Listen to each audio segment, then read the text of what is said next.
Անում եմ այն համոզման եւ կարող եմ ապացուցել, որ այո, Մոսկվա այդ այսպես կոչված շքերթին, այդ վակխանալային գնալը չէր բխում Հայաստանի շահերից։ Բոլոր առումներով։ Թե արժեքային առումով, գործնական քաղաքական առումով, ռեալ պոլիտիկի առումով, ռիսկերի կառավարման առումով ոչինչ միևնույնը չէր փոխելու այդ ամենը։ Ինչ տարավ, այսինքն ոչինչ չտվեց, ինչ տարավ մեզանից այդ բանը, այո, դա մեզանից տարավ հնարավորություն այդ չգնալը կապիտալիզացնել։ Այո, եթե մենք հիմա խոսում ենք, որովհետև բոլորը խոսում են, թե ինչու պետք է գնար, դե դա բխում էր Հայաստանի շահերից, ոչ մի բան էլ չէր բխում։ Այսինքն, եթե հարցը տեղափոխում եք ռեալ պոլիտիկի դաշտ, եկեք խոսենք ռեալ պոլիտիկի դաշտում։ Այո, չգնալը կար բոլոր հնարավորությունները կապիտալիզացնելու եւ այդ հնարավորությունը գնալով չի օգտագործվում։ Այո։ Մինչդեռ բոլորն ասում են, դե պետք չի համեմատել Ադրբեջանի հետ եւ այլն եւ այդպես շարունակ։ Իհարկե պետք չի համեմատել Ադրբեջանի հետ կամ Ադրբեջանի արածով կամ չարածով առաջնորդվել։ Ես որտեղ որևէ քննարկելու բան չեմ տեսնում նույնիսկ, սակայն մենք տեսնում ենք հետևյալը, որ հիշվելու է ոչ թե այն, որ ադրբեջանական զորքն այնտեղ քայլեց եւ պատվի առավ այդ հանցագործներին, որոնք նստած էին այնտեղ, այդ թվում նաեւ փաստերով ապացուցված սադիստներին, ովքեր ուղղակի կտանքների են ենթարկել ռազմագերիներին եւ նրանց որպես հերոսների, որպես խրախուսանք բերել նստացրել էին նաեւ այդ մեծ տրիբունայի վրա։ Դա չի հիշվելու, այլ հիշվելու այն, որ Ալիևը չգնաց։ Ալիևը, որովհետեւ դա կապիտալիզացնելու է։ Կրկնում եմ, մենք խոսում ենք ռեալ պոլիտիկի հարթության վրա, ընդ որում ես չեմ ընտրել այդ հարթությունը,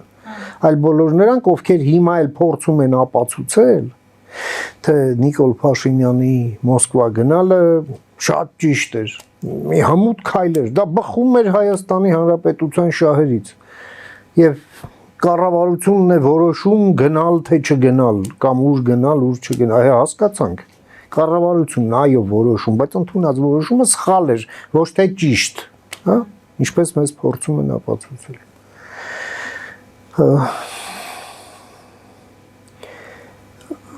Սա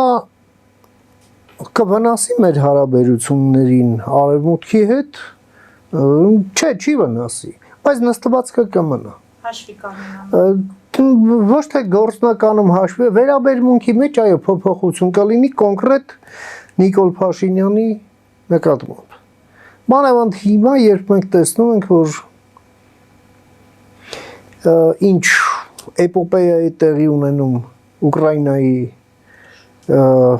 դեմ Ռուսաստանի կողմից տարվող այս պատերազմը դադարեցնելու այս բանակցությունների հետ կապված, եւ մենք տեսնում ենք ինչպես է դիրքորոշվել Եվրոպան, հա, ընդ որում ոչ միայն Եվրամիությունը, այլև Եվրոպան, մեծ Եվրոպան, այսպես ասենք, ապա ես չեմ կարծում, որ նման քայլերը ուժեղացնում են մեր դիրքերը Եվրոպայի հետ մեր հարաբերություններում։ Այո, հենց ռեալ պոլիտիկի դաշտում։ Եթե ռեալ պոլիտիկի դաշտում չէր տեղավորվում այս այցը, պարոն Մեհրաբյան, ես կարծիքների, այսինքն չգիտեմ որքանով էին դրանք հումորային, բայց կարծիքներ էին հնչում, որ Նիկոլ Փաշինյանը ներքաղաքական նաև խնդիր փորձեց լուծել, այսինքն Քոչարյանը մենք գիտենք լրատվամիջոցները գրել էին, չէին հերքել, որ Քոչարյանի գրասենյակից նա եղել էր Մոսկվայում եւ ասացին Փաշինյանը փորձել է հետ չմնալ, այսինքն այս ներքաղաքական տրամաբանության մեջ դիտարկել այս տարբերակը, այս կարելի է եւ դիտարկել։ Չնայած ես այս ամենը նաև հասկանում եմ որպես հետևանք հետևյալի, որ Հայաստանի կառավարությունը իր համար անցած ժամանակաշրջանում չի ստեղծել այն ծավալի քաղաքական կարողություն ներսում, որը թույլ կտար այո չգնալ այս այլանդակությանը ներկա չգտնվել։ Երբ որ երեսի Պուտինը կանգնում ասում է, որ այո բազմաթիվ ազգեր են մասնակցել այս պատերազմին, բայց բոլորը մտել են պատմության մեջ որպես ռուս զինվոր, ռուսկի սալդատ։ Հասկացաք։ Այսինքն ձեր պապիկը, ձեր պապիկի հայրիկը կամ էլ, հա, չգիտեմ, երիտասարդ եք։ Իմ պապիկը գոնե, հա, նրանք ռուս են ըստ Պուտինի։ Ու դա լսես ու հետ գաս։ Մինչդեռ մենք խոսում ենք, դե ոնց, ինքը գրում է, բա մենք 300,000 զոհ ենք տվել, մենք եւս եղել ենք հաղթողների մեջ։ Ասում եմ ոչ։ Դու եթե եղել ես այնտեղ, ապա եղել ես եւ մնում ես որպես ռուս։ Վերջ։ Պարոն Միրան։ Հետևապես այո, գնալ պետք չէ։ Եվ ընդհանրապես, եթե կա մի որևէ օր, որը նշանակություն ունի մեր պետության համար, ապա նախ եւ առաջ չպետք է մտածել այն մասին, որ դա նշանակություն ունի, թե չունի Մոսկվայի համար։ Օրինակի համար հարց եմ տալիս, լավ, ամբողջ Եվրոպայում, որին ինտեգրվելու, հա, այդ Եվրամիությանն անդամակցելու մասին մենք օրենք ենք ընդունել հաղթանակի եւ խաղաղության օրը եւ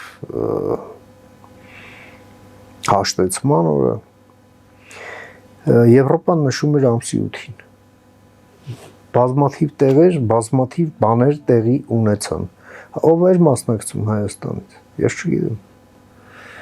Չգիտեմ, ասում եք բալանսավորված։ Ինչ բալանսավորված։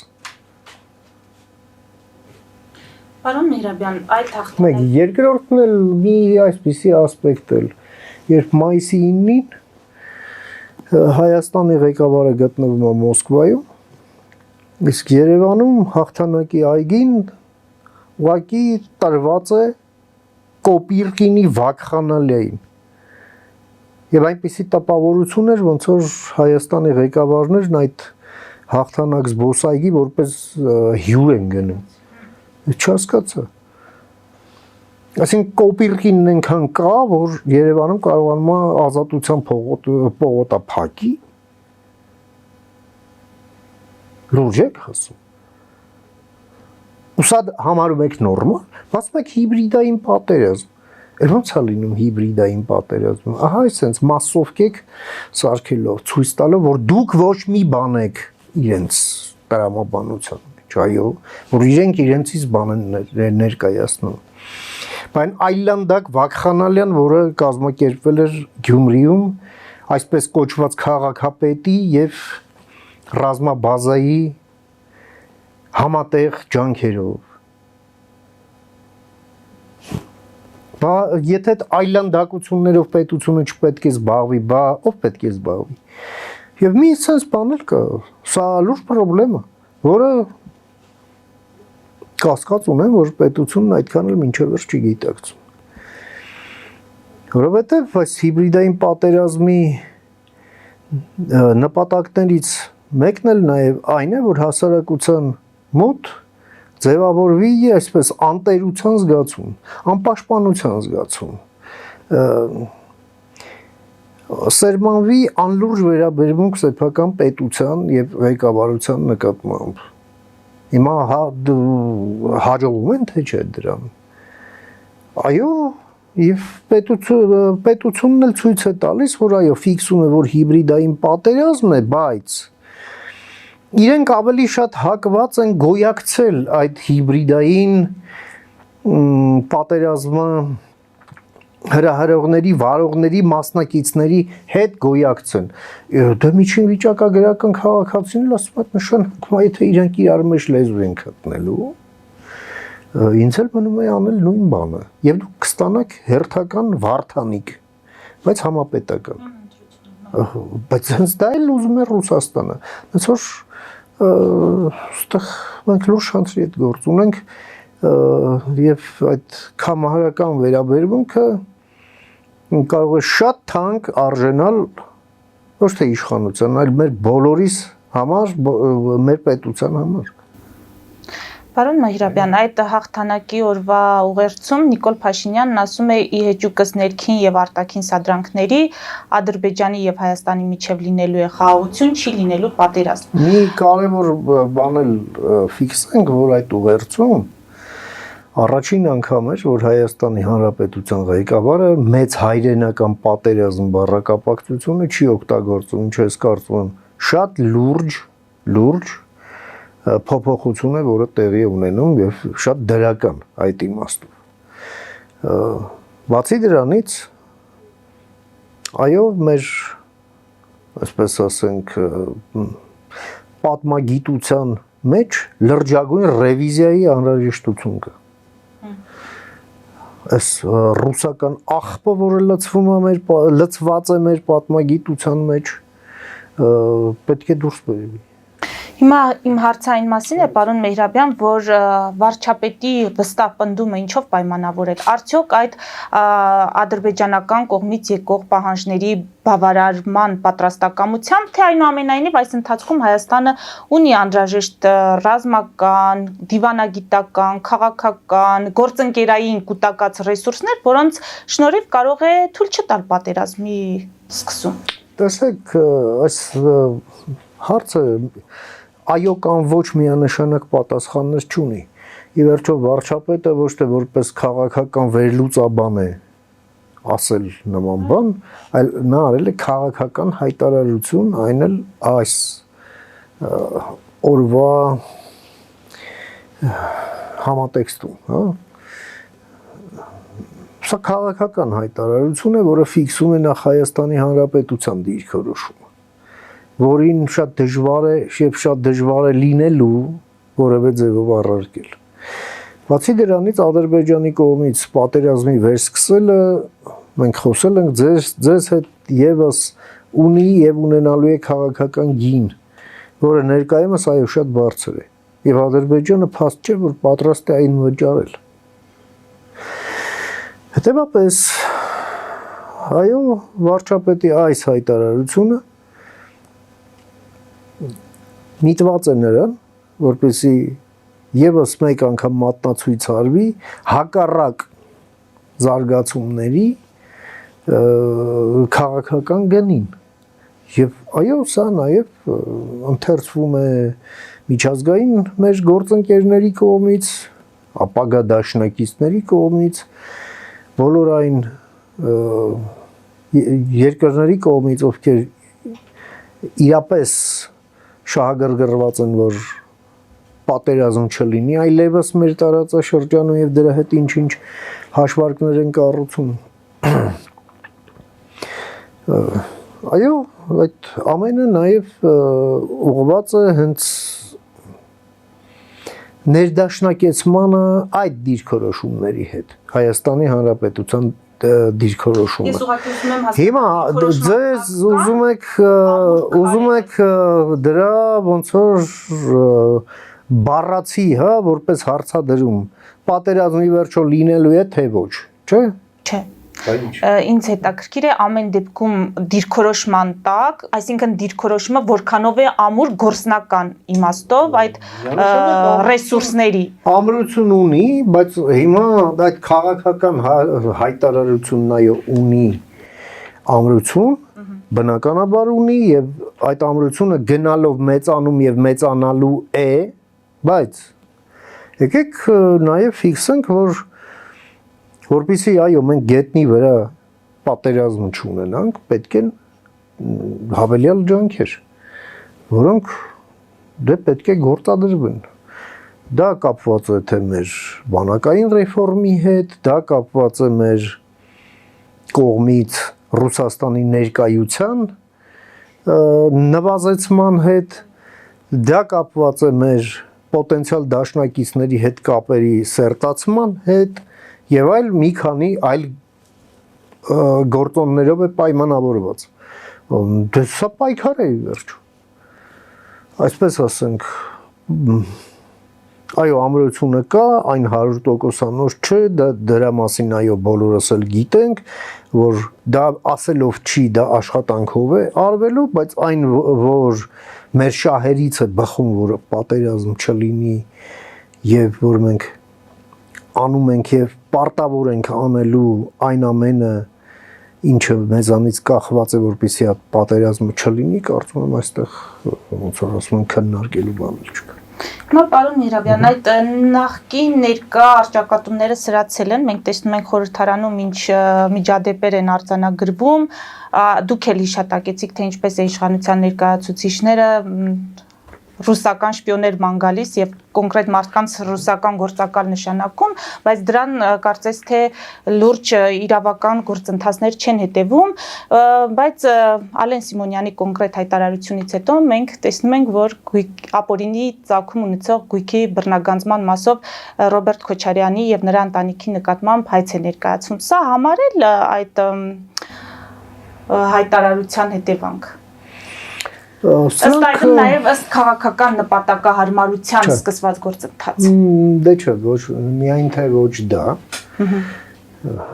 Բայց սրանք առանձին process-ներ են։ Այս ապօրինի գույքի հետ կապված այս process-ը օրենքի ընդունման պահից մինչև մեր օրերս բավականին լուրջ փորձությունների է ենթարկվել եւ գործը հասել է նաև սահմանադրական դատարան, ընդ որում բողոքների հիման վրա։ Եվ երբ որ սահմանադրական դատարանն էլ վերջնականապես փակել է հարցը, ապա հիմա ակնհայտ է, որ այս process-ը ուզենք թե չուզենք մտել է ինտենսիվ փուլ։ Մենք ամեն օր հաղորդագրություններ ենք տեսնում, արդեն շատ կոնկրետ որոշումների հետ կապված, հա, այդ հակակոռուպցիոն դատարանի կողմից։ Եվ մենք տեսնելու ենք նաև հետ այս։ Սա մի կողմից, բայց մյուս կողմից հիբրիդային պատերազմ, այո, Ռուսաստանն է վարում մեր դեմ։ Այո, ռուսական շպիոնի թեմաներ կան, որովհետև հիբրիդային պատերազմը վարվում է ներսի 5-րդ Շարասյան կողմից, որի գործունեությունը չի կարող լինել լեգալ Հայաստանում։ Բայց այդ արձանագրումներն անելուց բացի նախ պետք է քաղաքական որոշում այս պատերազմին դիմագրավելու համար, այսինքն դուք ասում եք, այո, Հայաստանը հիբրիդային պատերազմի մեջ է։ Դե ժամանակ միջին վիճակագրական քաղաքացու մոտ հարց է առաջանում, չէ՞, որ իսկ որն է ձեր անելիքը եւ որն է իմ անելիքը։ Հիբրիդային պատերազմ բառակապակցության մեջ առանցքային բառը պատերազմն է, հասկանու՞մ եք։ Հետևաբար այդ պատերազմը այդ պատերազմին դիմագրավելու համար այո թիվ 1 դերակատարումը տրված է պետությանը, բայց միայն պետությամբ չէ, այստեղ թե մամուլն է ներգրավվում, թե քաղաքական դասն է ներգրավվում, քաղաքացիներն են ներգրավվում, այո նաև սոցիալական ցանցերի օգտատերերն են ներգրավվում ուզեն թե չուզեն։ Այո, այդ ամենը ի վերջո հիբրիդային պատերազմ, դա պատերազմ է ընդդեմ հասարակության, որպեսզի բարերյալքում առաջացնեն հասարակության մեջ։